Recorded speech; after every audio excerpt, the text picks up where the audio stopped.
하나님은 이 땅 가운데 모든 곳에 하나님의 사람을 예비해 놓으셨습니다.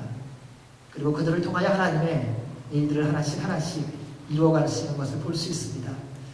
우리의 고민은 과연 누가 하나님의 사람이고 누가 하나님의 말씀을 듣고 하나님의 뜻을 이루어갈 것인가 라는 고민이 참 많습니다.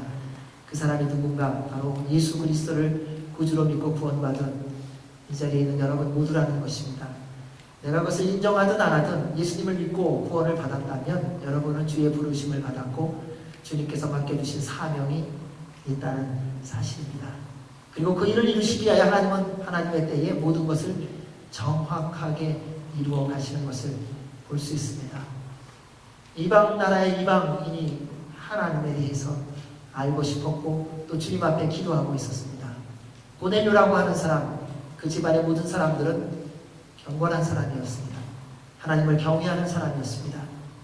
그리고 가난한 사람들에게 아낌없이 나눠주고 하나님께 항상 기도하는 사람들이었다. 그래서 주님께서 그것을 받으셨다. 그리고 응답하셨다는 것입니다. 그런데 그가 그렇게 하나님께 응답받을 때까지 기도한 게 무엇이었을까 하는 것입니다. 고넬료라고 하는 사람은 과연 하나님 앞에 무엇을 기도했을까? 그는 평생 동안 어떤 것에 대하여 하나님께 응답받기 위하여 그렇게 끊임없이 주님 앞에 나아가 쉬지 않고 기도하며 가난한 사람을 도우며 경건의 훈련을 했을까? 그에게 어떤 기대가 있기에 그렇게 끊임없이 주님의 말씀대로 살아가려고 애를 썼을까 하는 것입니다. 무엇을 기도했는지 그가 응답받은 것을 보면 알 수 있습니다. 여러분이 무엇을 기도했는지, 지금 여러분이 무엇을 받기를 원하고 기다리고 있는지를 보면 여러분이 기도하는 게 뭔지 알 수 있습니다. 세상의 것을 원하는 사람은 늘 세상의 것만 구하고 있습니다. 그리고 그것이 주어졌을 때 가장 기뻐하고 좋아하는 것을 볼 수 있습니다.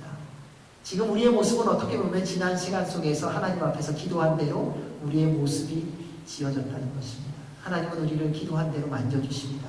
하나님은 우리가 기도한 대로 응답해 주십니다. 그래서 지금 내 모습은 사실은 지난 30년, 40년, 50년, 60년, 70년 동안 주님 앞에서 기도한 응답이라는 사실입니다. 나는 그렇게 기도한 적 없다고 우리 말할 것입니다. 아니요, 그렇게 기도했습니다. 우리는요. 왜냐하면 하나님은 살아계신 하나님이기 때문에 우리가 주님 앞에 구한 대로 응답하시는 분이시기 때문입니다. 그래서 내 성격, 사실 내가 이 성격 유지하려고 이대로 기도한 것입니다. 내 성품 마찬가지입니다. 나의 삶의 태도 마찬가지입니다. 내가 그것을 지키기 위해서 주님 앞에서 물질을 구했었고 명예를 구했었고 지식을 구한 것이었지, 내가 주님 앞에서 바뀌어지기 위하여 노력하지 않았던 때가 더 많지 않았을까 하는 것입니다. 고넬료와 그 가정의 모든 사람들이 기도했습니다. 그리고 하나님은 그의 기도를 들으시고 응답하셨습니다. 그것은 바로 예수 그리스도라는 복음이었습니다. 그들이 평생 동안, 고넬료와 그 가정이 평생 동안 주님 앞에서 선을 행하고 기도했던 그 기도의 응답이 바로 예수 그리스도의 복음이었다는 것입니다. 물질도 있었던 사람입니다. 권력도 있었습니다. 많은 사람의 존경도 받았습니다. 그런데 거기에 만족하거나 거기에 행복의 기준을 둔 것이 아니라 그들은 그것을 뛰어넘는 영적인 진정한 행복에 대한, 진정한 기쁨에 대한 목마름이 있었습니다. 그 목마름이 그들로 하여금 끊임없이 기도하게 했고, 끊임없이 가난한 자를 섬기게 했고, 끊임없이 하나님을 경외하게 만들었던 것입니다. 사랑하는 형제자매 여러분, 여러분의 행복은 무엇입니까? 여러분은 무엇을 쫓아가십니까? 무지개를 쫓아가십니까? 하늘의 별들을 따라가십니까? 아니면 여러분이 원하는 뭔가를 이루기 위하여 끊임없이 기도하고 그것을 향하여 달려가고 계십니까? 우리는 말씀대로 살아가는 사람입니다. 말씀대로 살아가면서 주님을 따라가는 우리에게 가장 큰 기쁨과 행복이 무엇이라고 생각하십니까? 그것은 예수님을 만나는 것입니다. 주님의 말씀이 들려지는 것이고요. 그 말씀이 깨달아지는 것이고요. 그 깨달은 말씀대로 우리의 매일의 삶 가운데서 실천되어지는 것, 그것이 가장 큰 복입니다. 여러분, 우리가 물질을 구하는 이유가 무엇입니까? 여러분, 왜 건강을 구하십니까? 왜 명예와 권력을 구하십니까? 무엇 때문에 그렇게 열심히 공부하십니까? 이 세상에서 성공을 해서 그것을 가지고 무엇을 하시렵니까? 여러분, 자녀들이 갑부가 되면 여러분 무엇 하시렵니까? 여러분의 기업이 잘 되면 여러분 무엇 하시렵니까? 수많은 그리스도인이 이렇게 말합니다. 하나님의 영광을 위하여 살아가겠다고요. 여러분, 실패하면 하나님의 영광이 드러나지 않습니까? 여러분, 병을 갖고 있으면 주님이 기뻐하시지 않습니까? 여러분, 내가 원하는 것이 이루어지지 않는다면 하나님의 뜻을 이룰 수 없는 것입니까?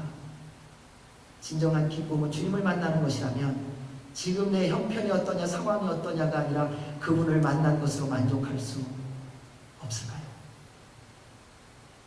정말 나에게 참 기쁨이 예수 그리스도라면 어쩌면 지금은 내게 손에 잡히는 것은 없을지 모르지만, 내 눈에 보여지는 것은 없을지 모르지만, 약속하신 그분께서 그 말씀대로 이루신다는 그 믿음 하나 때문에 오늘도 감사하고 기뻐할 만한, 행복할 만한 충분한 조건이 되지 않을까요? 그래서 그리스도인은 예수님의 말씀을 듣고 깨닫고 행하는 것이 가장 복인 것입니다. 여러분, 예수님 만나는 게 가장 큰 기쁨이고 행복인 줄 압니다. 그래서 예수님 만나기 위해서 모든 것을 다 하지 않습니까? 여러분, 왜 기도하세요? 주님 만나려고 기도하시잖아요. 여러분, 열심히 다른 사람을 섬기세요. 주님을 기쁘시게 해드리려고 섬기시는 거잖아요. 왜 이 시간 이곳에 와서 예배 드리시나요? 하나님을 영화롭게 하기 위해서 이 자리에 온 거죠. 그분을 만나려고요. 그분이 나의 유일한 소망이니까요. 그분이 우리의 유일한 길이니까요. 예수 그리스도만이 우리의 유일한 생명이시니까요. 그래서 주님이 말씀하시지 않았습니까? 내가 곧 길이요 진리요 생명이라고. 그래서 우리는 또 주님 앞에 나오는 것입니다. 그래서 인생의 가장 놀라운 기쁨과 감격과 행복은요, 우리가 예수님 안에 거하고 예수님이 우리 안에 거하는 것, 그것이 가장 큰 행복인 줄로 믿습니다.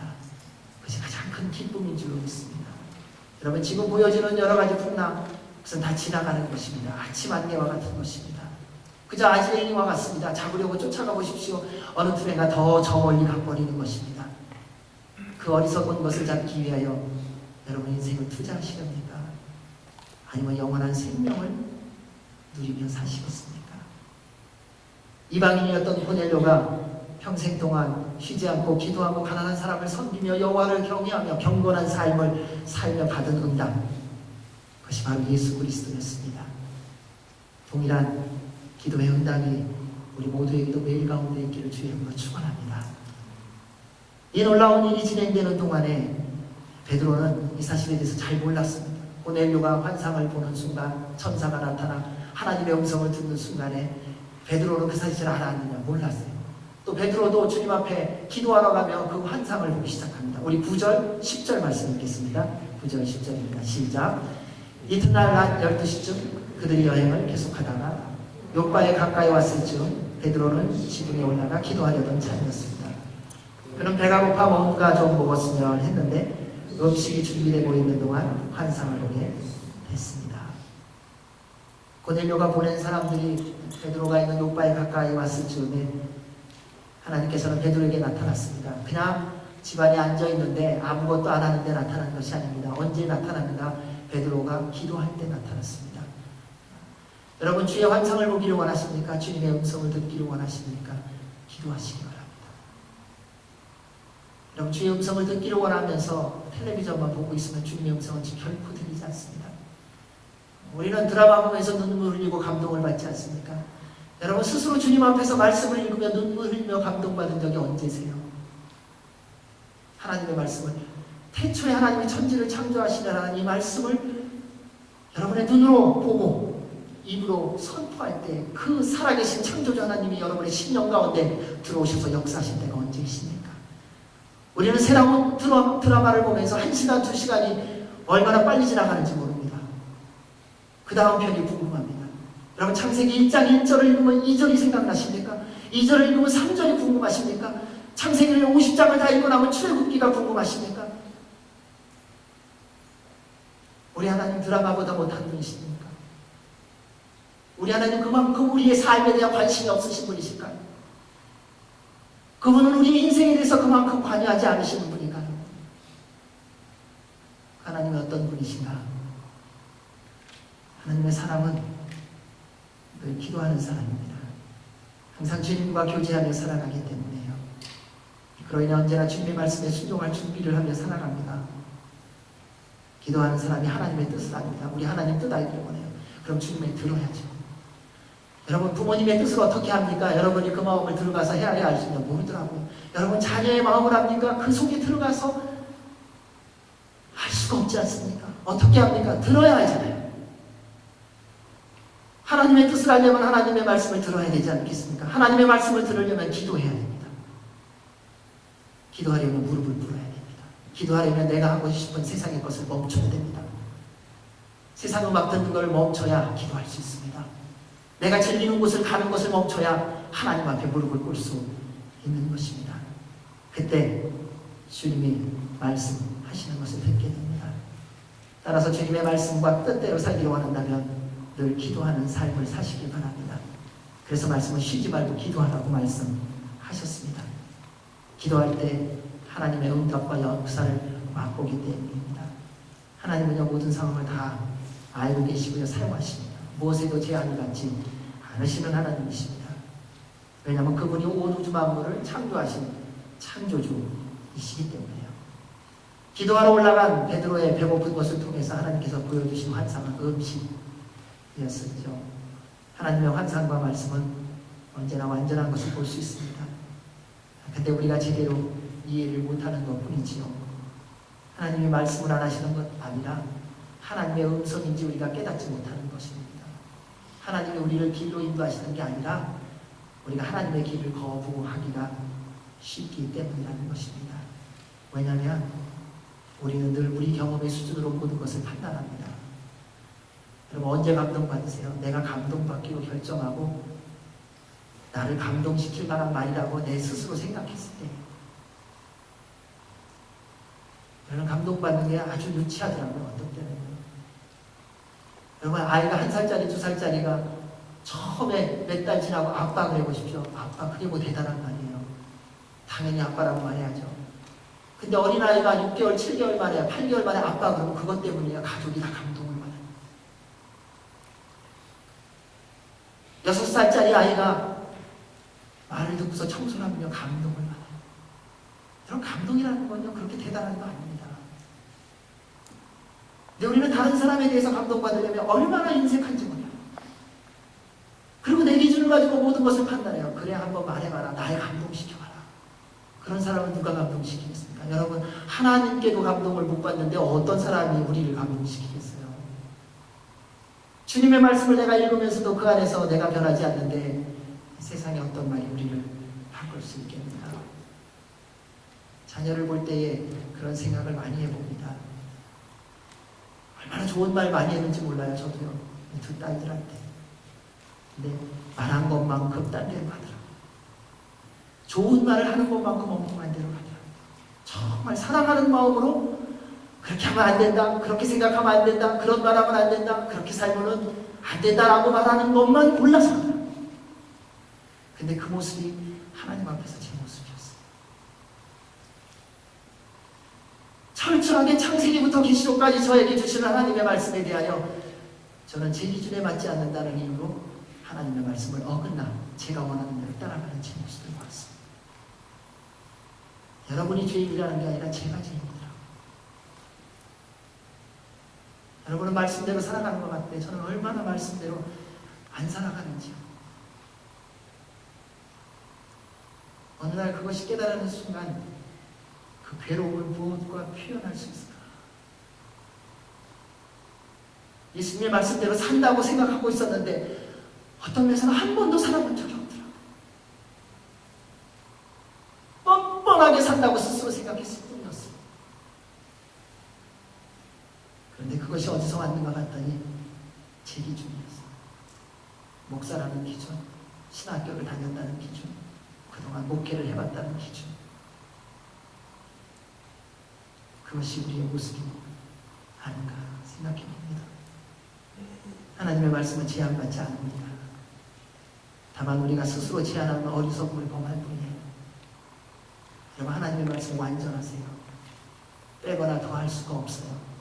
우리가 이해한다고 하나님 말씀이고 우리가 이해 못한다고 하나님 말씀 아닌 거 아니에요.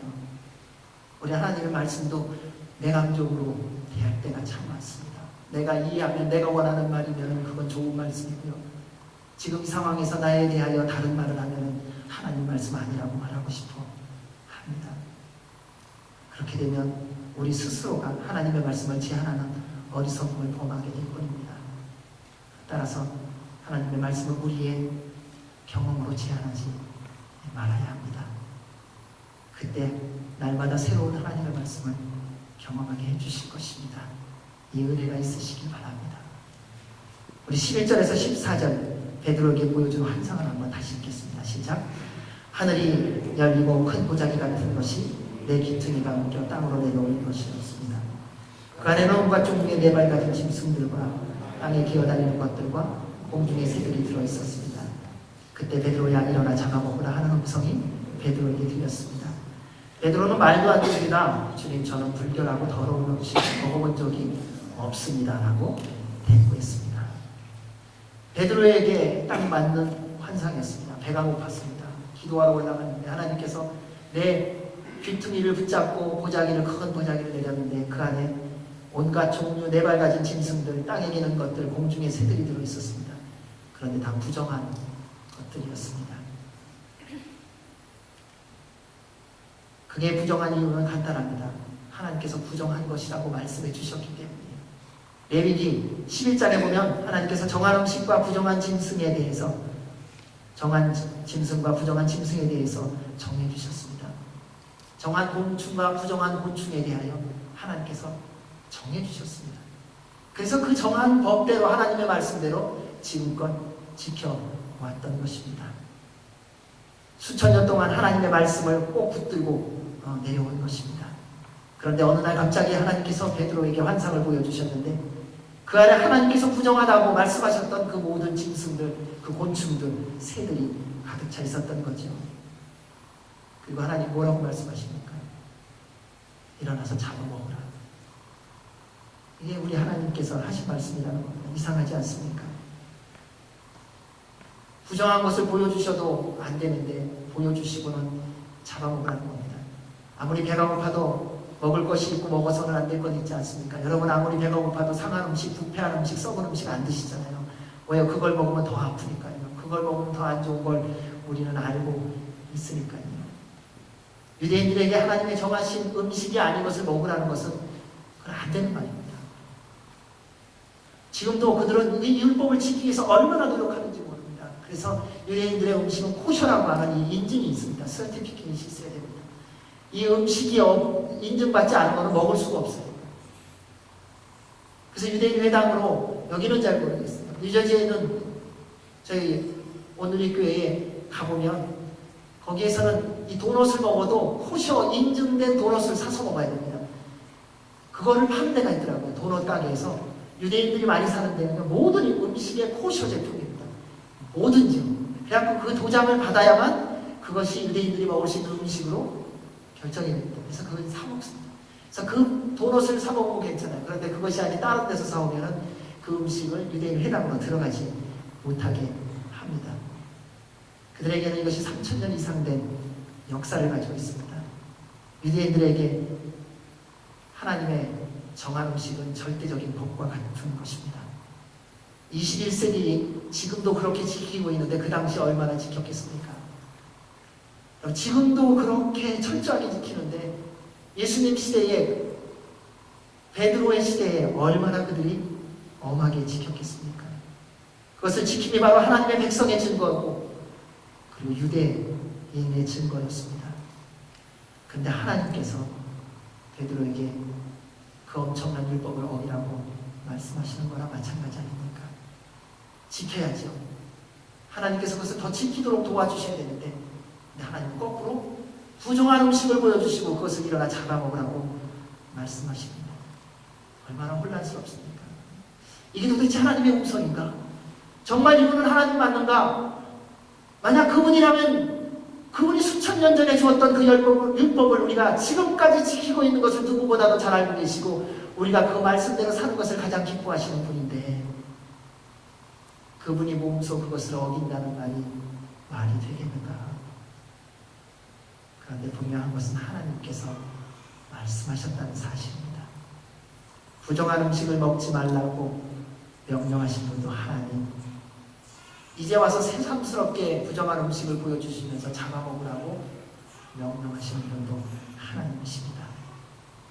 하나님의 명령을 지키기 위해 하나님의 명령을 어기는 희한한 일이 벌어졌죠. 앞뒤가 전혀 안 맞는 모순과 같은 모습이 아닙니까? 우리 하나님 실수하신 걸까요? 우리 하나님 이중적 성격인가요? 우리 하나님 이랬다 저랬다 우리처럼 똑같은 분인가요? 아침에는 좋았다가 점심에는 나빴다가 언제나 변덕스러운 그러한 하나님일까요? 하나님께서 절대 그렇지 않습니다. 이것이 바로 우리의 고정관념이고요, 편견의 이유입니다. 오랫동안 지켜온 것을 우리는 전통이라고 말하죠. 그런데 그 전통을 지키는 시간이 길어지면 슬그머니 그 안에 세상 세력이 들어옵니다. 그래서 다 무슨 말합니까? 오래된 거 자꾸 바꿔야 된다고 말합니다. 왜? 오래된 거 좋은 거 지키기 위해서는요, 처음 시작할 때보다 사실은 더 희생해야 됩니다. 더 인내해야 됩니다. 더 받아들이고 더 참고 더 더불어가야 됩니다. 왜요? 첫 마음을 지키는 것이 그렇게 생각처럼 쉬운 거 아니거든요. 여러분, 예수님을 처음 만났던 그 첫사랑 지금 지키는 거 굉장히 어렵지 않습니까? 주님 앞에 헌신했던 그 첫 헌신, 지금도 그 헌신대로 지키는 분이 몇 분이나 있다고 생각하십니까? 그것이 굉장히 어렵습니다. 오히려 처음에 했던 것만큼 지금 지키려면요, 그때와 비교되지 않는 헌신, 인내력이 필요합니다. 애들 키울 때도 마찬가지예요. 오히려 말 못할 때가 제일 편하더라고요. 더 편할 때, 뱃속에 있을 때. 몸은 좀 무겁기는 해도요, 나오면서부터 말썽이에요. 자라면서부터 얼마나 골치 아픕니까? 그래서 말 잘 들을 것 같은데 이제 얘가 말만 하면 나하고 대화가 통할 것 같아요. 말 통해 보십시오. 대화하면서부터 대들기 시작하는 거예요. 얘 빨리 시집 가면 좋겠다. 뭐 장가 가면 좋겠다. 장가 가보세요. 더 골치 아프더라고요.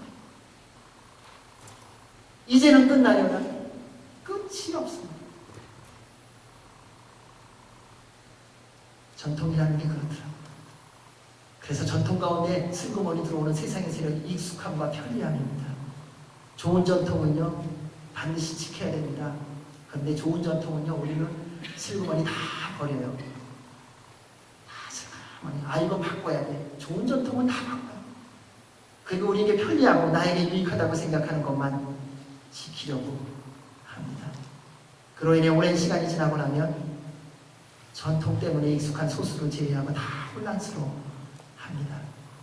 하나님께서 일어나 잡아먹으라는 분명한 명령에 베드로가 뭐라고 대답합니까? 말도 안 됩니다. 누구한테요? 하나님께. 하나님이 말씀하셨는데 하나님 말도 안 돼요. 저는 불결하고 더러운 음식을 먹어본 적이 없습니다. 어찌 보면 베드로는 지금 하나님 앞에서 내세울 만한 것이 이거 하나였는지도 몰라요. 하나님, 제가 실수도 하고 주님도 배반하고 다 했지만 제가 지금까지 유일하게 지킨 한 가지 있는데 저 부정한 음식 먹어본 적 없어요. 그런데 하나님이 그것에 대해서 말씀하십니다. 자기의 전부 다였었는데, 베드로라고 하는 정체성이었을지도 모르는데 하나님께서 그것을 송두리째 흔들고 계십니다. 주님 죽는 데까지도 제가 가겠습니다. 같이 죽겠습니다 했던 베드로였습니다. 우리도 동일하지 않습니까? 무엇이든지 하나님께서 말씀하시면 순종하겠다고 말합니다. 하지만 하나님께서 직접 말씀하셔도 우리가 그동안 익숙했던 고정관념과 편견에서 맞지 않으면 하나님에게도 거절한다는 것입니다. 말씀을 지키려고 말씀을 거부하는 황당한 일이 생기는 것이지요. 신앙생활을 하면서도 흔히 볼 수 있는 모습입니다. 내 신앙의 고정관념, 내 신앙의 편견이요, 결국 모든 것을 다 어지럽게 만들지 않습니까? 여러분, 하나님이 말씀 안 하셔서 거절한 것입니까? 아니요. 내 신앙 기준에 안 맞는다는 거예요. 여러분, 20년 전만 해도 이곳에 어떻게 저 드럼이 올라올 수 있습니까? 이 드럼 올라오면 20년 전에 2단이에요. 요즘에 그냥 이게 안 올라오면 2단처럼 생각을 해요. 우리의 고정관념과 편견이 얼마나 강한지 아십니까? 여러분, 제일 무서운 게 뭔지 아세요? 자기에 대한 고정관념과 편견이에요. 나는 이런 사람이야. 나는 자유로운 사람이야. 근데 자유로운 사람이 제일 부자였더라고요. 나는 누구에게든지 다 들어. 그런 사람이 제일 편견을 가지고요. 자기가 듣고 싶어하는 것만 듣더라고요. 나는 누구하고 대화할 수 있어. 그런데 그런 사람이 항상 편을 만들어 대화하는 것을 보지 않습니까? 인생을 살면서 모든 법을 다 지키며 살 수 있는 사람이 누구입니까? 그런데 인생을 살면서 모든 법을 다 어기며 사는 사람이 또 누구입니까? 어느 누구도요 다 지키지 못하고요. 어느 누구도요 다 안 지키지 않더라고요. 다 적당히 지키고요. 적당히 어기며 살아갑니다. 여러분, 왜 우리 관계가 어려운지 아세요? 좋을 때는 우리 다 좋아하잖아요. 죄를 지어서 우리가 싫어하나요? 아니요. 좋을 때는요, 죄도 다 좋잖아요. 무슨 실수를 해도 다 받아들이잖아요. 내 기분 상하면 그때부터 우리가 하는 말이 있어. 법이요. 상식이 안 맞아요. 애들도 그러더라고요. 애들도 막 얘기하다 보면 아빠 그거는 논리적으로 안 맞는데요. 논리적으로 맞아서 학비를 내줬나요?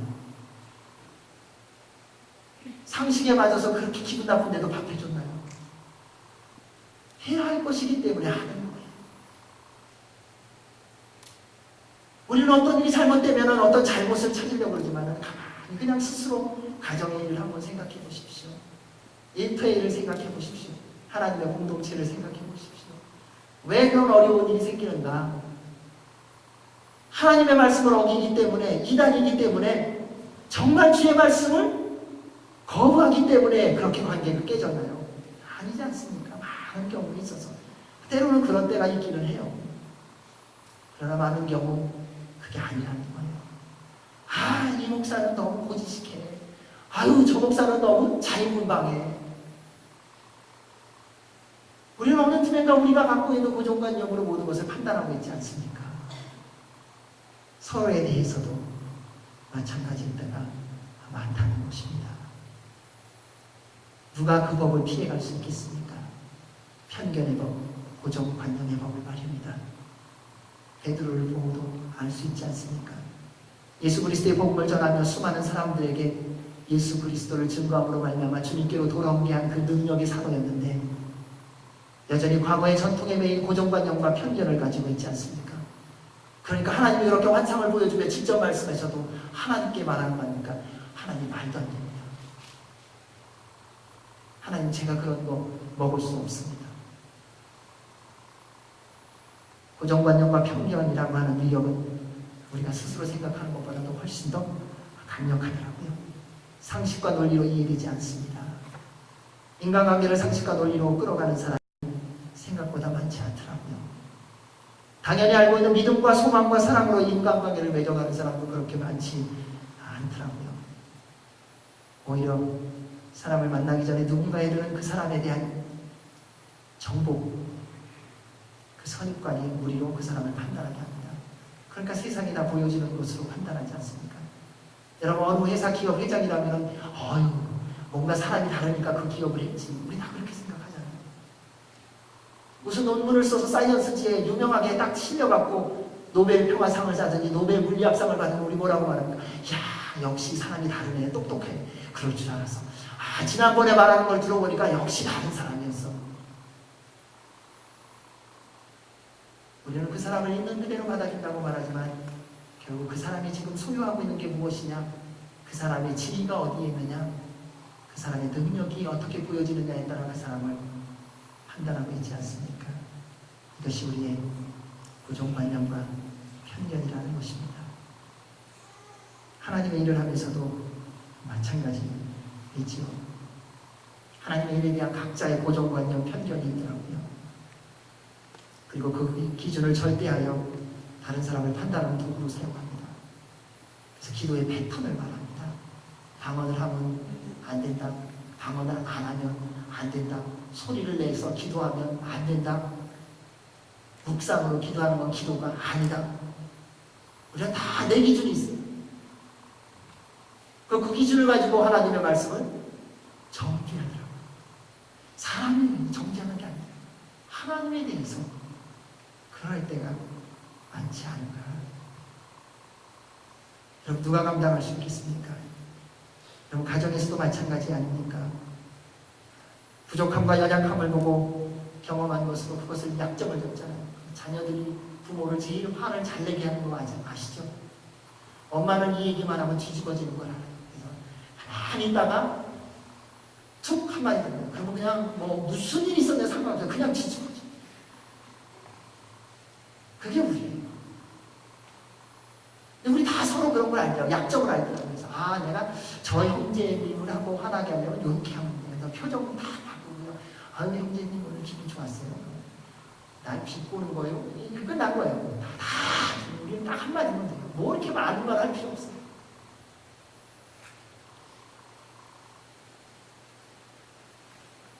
여러분 일만 생기면 무슨 말을 많이 합니까? 그럴 줄 알았었잖아요. 그럴 줄 알았어. 내가 두고 봤는데 분명히 그럴 줄 알았어요. 언제나 상대의 실수와 잘못을 기다리는 자로 감시하고 있지, 함께 사랑하며 섬기며 이해하며 용서하려고 또 만나는 경우, 그것이 그리스도의 아닌가요? 내 눈에 보여지는 실수가 없다는 게 아닙니다. 연약함과 부족함이 보이지 않는다는 게 아닙니다. 그러나 우리 안에 계신 예수 그리스도의 십자가의 보혈의 능력이 상대의 연약함, 내 자녀의 부족함, 내 아내의 연약함, 내 남편의 부족함, 내 형제자매의 실수를 덮는 능력이 아닌가. 그래서 우리는 또 그것을 가지고 주의 이름으로 나아가야 하지 않을까요? 각자의 고정관념과 편견이 하나님의 뜻을 따르며 사실 결정적인 장애가 되고요. 가정 안에서 하나 되게 하는 데서 가장 치명적인 독이 되더라고요. 그래서 사랑하는 여러분, 지금까지 경험한 것을 가지고 자녀를 판단하지 마시기 바랍니다. 여러분이 경험한 부모님이 다가 아니에요. 여러분이 만난 지금 형제자매 지난 시간 속에서 그 사람과 나눈 대화가 다가 아니에요. 정직하게 별로 말 못해봤잖아요. 우리가 그냥 내가 경험한 내가 본 거 그걸로 그냥 내 고정관념, 내 편견을 가지고 결정을 묻고 행동하지 않습니까? 하나님은 그것을 이제는 정리하기를 원하십니다. 예수 그리스도 안에서 그 부분이 해결되기를 원하십니다. 가인과 아벨 사건 아시죠? 하나님이 가인의 것은 안 받고 아벨의 것을 받았습니다. 그랬더니 아벨을 죽였어요. 누구에 대해서 화가 나서요? 하나님께 대해서 화가 나서. 아벨에게 사실 기분 나쁜 게 아니에요. 하나님 왜 내 거 안 받아줬습니까?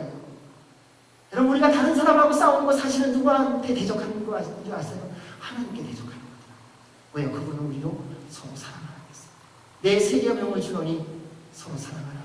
너희가 서로 사랑하면 세상 사람들이 너희가 내 제자인 줄 아니라.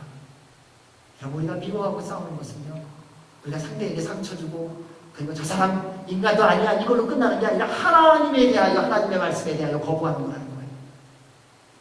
우리가 용서하지 못하는 건 그저 너무 심하게 했기 때문에 용서 못하는 것 수준이 아니라 하나님의 말씀을 거절하는 거예요. 여러분 하나님 말씀이 그렇게 호락호락한 거 아닙니다. 주님은 우리에게 그냥 넘어갈 만하게 그래 네가 힘드니까 뭐 안 지켜도 되지 않겠니? 그런 거 말씀하셨어요. 반드시 지켜야 될 말씀을 명령해 주신 것입니다. 따라서 사랑하는 여러분, 주님 앞에 나오십시오. 때때로 하나님의 말씀을 듣고 마치 나만 미워하고 혼내시는 것 같이 느껴질 때 그때 무릎 꿇을 때입니다. 여러분 내 기도 들어주시지 않는 것 같이 여겨질 때 그때도 하나님 앞에 나와야 할 때예요. 그때 하나님이 나를 부르신 거예요. 사실은 내가 정말 하나님 앞에 안 갔거든요. 그래서 주님이 우리를 부르시는 거예요. 응답을 안 하시는 게 아니라 응답을 해주셔도 우리가 그것이 응답인지 모르니까. 하나님이 환상을 보여주시지 않는 것이 아니라 하나님이 우리에게 온 우주 만물을 통하여 환상을 보여주셔도 그것이 하나님이 보여주신 건지 우리가 깨닫지 못하니까. 여러분 자녀들을 그렇게 사랑해서 모든 것을 다 해주는데 자녀들이 다 깨닫나요? 못 깨닫잖아요. 그때 답답하시죠? 힘드시죠? 아이고 이놈의 화상아, 이놈아, 그렇게 말해도 알아듣지 못하냐? 근데 그게 우리가 하나님 앞에서의 모습이라는 걸 아세요? 이 땅에 몸소 내려오셔서 십자가에 달려 죽으시고 우리로 영원한 생명을 주셨는데 우리가 그 하나님의 마음을 얼마나 알고 계십니까? 그분이 끊임없이 우리에게 말씀하시고 보여주고 계신데 우리는 내가 원하는 것이 아니라면 하나님 말씀하신 적 없다, 보여주신 적 없다고 거부하기를 지금까지 하고 있다니. 여러분, 우리도 하나님 아버지의 마음을 아프게 해드리는 건 아닐까?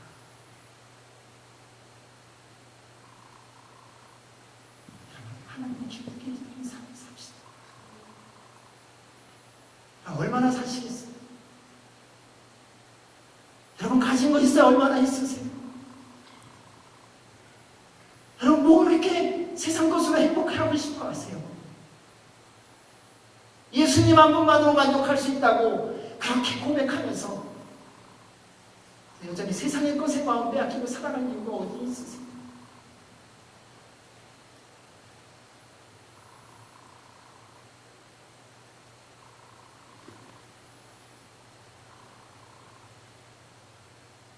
이 15절, 16절 말씀 읽겠습니다. 그러자 하나님께서 깨끗하게 하신 것을 불결하다고 하지 마라. 음성이 두 번째로 들렸습니다. 이런 일이 세 번 일어나더니 곧 그 보자기는 다시 하늘로 올라갔습니다. 베드로가 안 된다고 말하자 하나님께서 설명해 줍니다. 내가 깨끗하게 했다. 그러니까 불결하다고 하지 마라. 세 번이나 보여주시고 말씀하셨습니다. 여러분, 이전의 경험에 매여 살지 마십시오. 어저께 만난 하나님으로 오늘을 살려고 하지 마십시오. 여러분, 어저께는 다 지나간 시간이에요. 여러분, 다 다른 거는 새롭게 하기를 원하면서 왜 날마다 우리의 성품이 바뀌어지고 새로워지려고 하지 않습니까? 여러분, 다른 사람에게 대해서는 그렇게 잘해주면서 왜 자녀에게는 그렇게 여전히 동일한 마음으로 대하세요? 밖에 나가서 다른 사람을 만날 때는 그렇게 예의범절을 지키면서 왜 아내를 대할 때, 남편을 대할 때는 그렇게 무시하세요? 왜 다른 사람을 대할 때는 그렇게 격시 있게 대하면서 왜 부모님을 대할 때는 그렇게 함부로 대하세요? 세상의 사람을 만날 때는, 술 마실 때는, 놀 때는 그렇게 예의범절로 기쁘고 즐겁게 상대를 하면서 왜 믿음의 공동체의 형제자매를 만날 때는 그렇게 냉랭하세요? 우리 안에 예수 그리스도가 계시고 그분의 사랑이 있는 것을 우리 안에서 함께 누리지 못한다. 우리 가정이 누리지 못한다. 우리 공동체가 누리지 못한다. 여러분, 어디서 누리시겠어요? 그러니까 자꾸 술을 마시는 거예요. 자꾸 세상을 가는 거예요. 왜요? 잊어버려야 되니까요. 골치 아프잖아요. 하나님 말씀을 읽으니까 골치 아프거든요. 기도하니까 자꾸 죄를 회개하라고 그러세요. 아니, 나만 죄졌나? 하나님 왜 맨날 기도만 하면 나보고 회개하라고 그러시는지. 그러니까 기도 안 하면 그 소리가 없잖아요. 말씀을 안 보면요, 어떻게 살아야 될지 내 마음대로 살면 되는 거예요. 왜요? 인생은 나의 것이잖아요. 근데 말씀을 보면 인생은 하나님의 것입니다.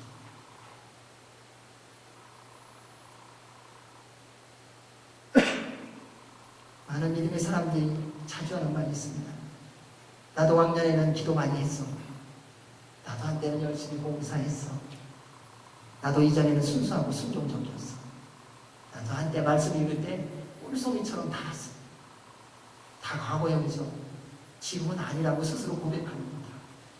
그리고 말이요, 환경이 누구 때문에, 어떤 일 때문에 내가 지금 기도하고 싶어도 못해. 안 하는 거지.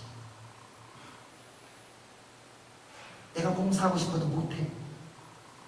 안 하는 거지.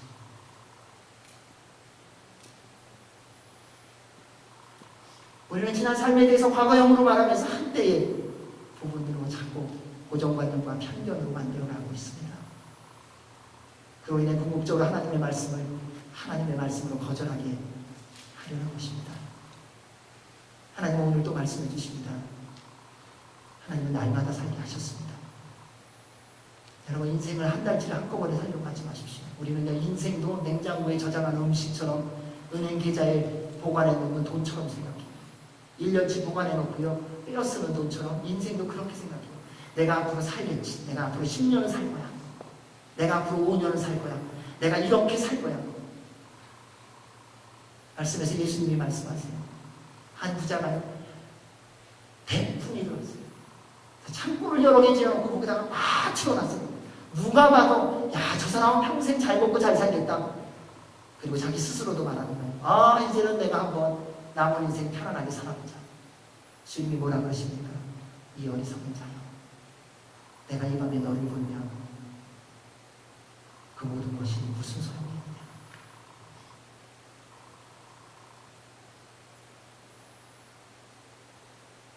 인생을 쌓아놓고 살 수 있는 것이 아닙니다. 누구도 생명을 금고에 보관하듯이 보관하며 살 수 없습니다.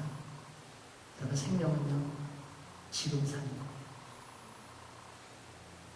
영원한 생명이면 지금 사는 거예요.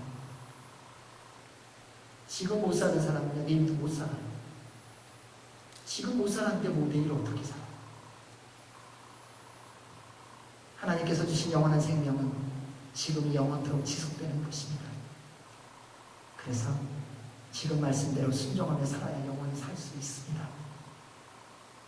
따라서 주님의 말씀에 믿음으로 순종하며 사십시오. 그러면 주님께서 살게 해주십니다. 먼저 그 나라와 그 일을 구하십시오.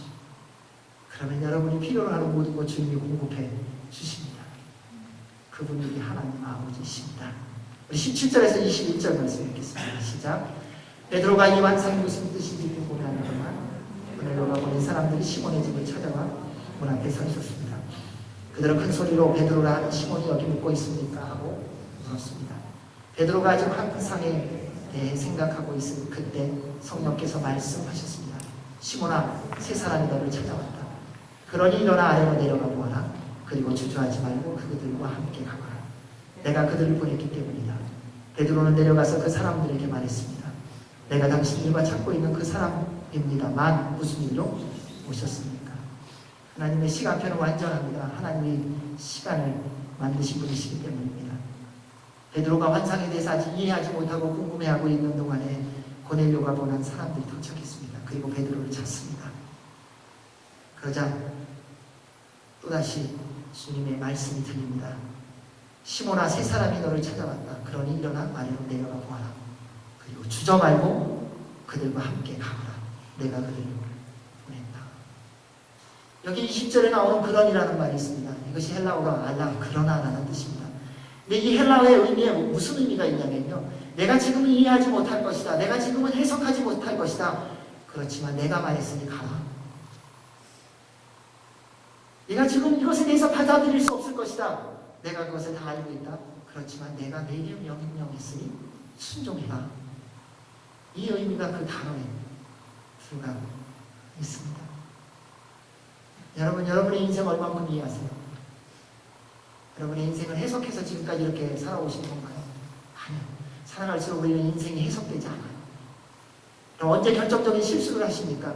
내가 가장 잘 선택한다고 했을 때 가장 결정적인 실수를 하더라고요. 이야, 이거 내가 생각해도 너무 잘한 선택이야. 조금만 지나보십시오. 그것 때문에 인생의 고난이 시작됩니다. 내가 이 사람 만난 게 최고의 행복이야 라고 하는데 그 사람 때문에 고난이 시작됩니다. 여러분, 우리는 인간적으로 선택하고 인간적으로 결정한 것, 그 순간이 그때는 최고인 것 같지만 조금만 지나보면 그로 인해서 가장 어려움이 시작되는 것을 볼 수 있습니다. 의심이 되고 납득이 안 되지만 하나님의 말씀에 베드로는 순종합니다. 그래서 하나님의 뜻이 이루어지는 것입니다. 환상을 보고 사람을 보낸 고넬료의 순종과 환상을 통해 이해할 수 없는 말이지만 또 말씀을 따르는 베드로의 순종을 통해 하나님의 뜻이 이루어지는 것입니다. 사랑하는 여러분, 부부간의 관계도 마찬가지입니다. 도저히 이해할 수 없는 남편이에요. 이해돼서 같이 사는 거 아니에요. 하나님께서 같이 살게 하셨기 때문에 같이 살아주는 거예요. 지금. 자녀 마찬가지예요. 자녀가 기쁨을 주고 즐거움을 줘서가 아니라 하나님께서 양육케 하신 시간이기 때문에 기뻐하기로 결정하고 양육하는. 여러분 부모님이 다 마음에 드세요? 하나님께서 십계명에도 내 부모를 공경하라고 하셨으니 그 하나님의 말씀에 순종하여 끝까지 공경하는 것입니다. 그때 하나님의 뜻이 이루어지는 것입니다. 우리의 인생을 통해 하나님의 뜻이 온전히 이루어지는 것은 그래서 오늘 주님께서 여러분에게 말씀하신 대로 순종하며 사는 것입니다. 도무지 이해되지 않을 때가 있을 것입니다. 그러나 말씀에 순종하시기 바랍니다. 때로는 그동안에 익숙했던 삶의 습관들, 자신의 기준을 바꿔야 할 것입니다. 그를 통해 하나님께서 역사하십니다. 여러분, 내가 바뀌어야 됩니다. 내 성격이 바뀌어야 되고요. 내 성품이 바뀌어야 되고요. 내 삶의 태도가 바뀌어야 돼요. 다른 사람 문제 아니잖아요. 저 사람 때문이 아니잖아요. 나만 바뀌면 되잖아요. 그 사람이 나를 용서 안 해준다고 말할 필요 없어요. 내가 용서해 주면 되잖아요. 그 사람이 용서를 하든 안 하든. 저 사람이 날 사랑 안 한다고 그래요. 그래서 나도 사랑할 수 없다고 그래요. 아니, 그게 무슨 상관이에요. 그 사람이 나를 사랑해 주던 말든 내 안에 계신 예수님 사랑으로 우리는 그냥 사랑하면 되잖아요. 저 사람이 밑 빠진 독이 되는 거예요. 그런데 밑 빠진 독이지만 지금 부어도 또 내가 있잖아요. 그것은 하나님이 주신 선물이고 은혜잖아요. 그러면 그냥 밑 빠진 독이에도 그냥 부으세요. 그것이 하나님께서 기뻐하시는 것입니다. 저는 여러분의 믿음의 순종으로 말미암아 여러분의 가정에 회복이 있길 바랍니다. 저는 여러분의 믿음의 순종으로 말미암아 여러분의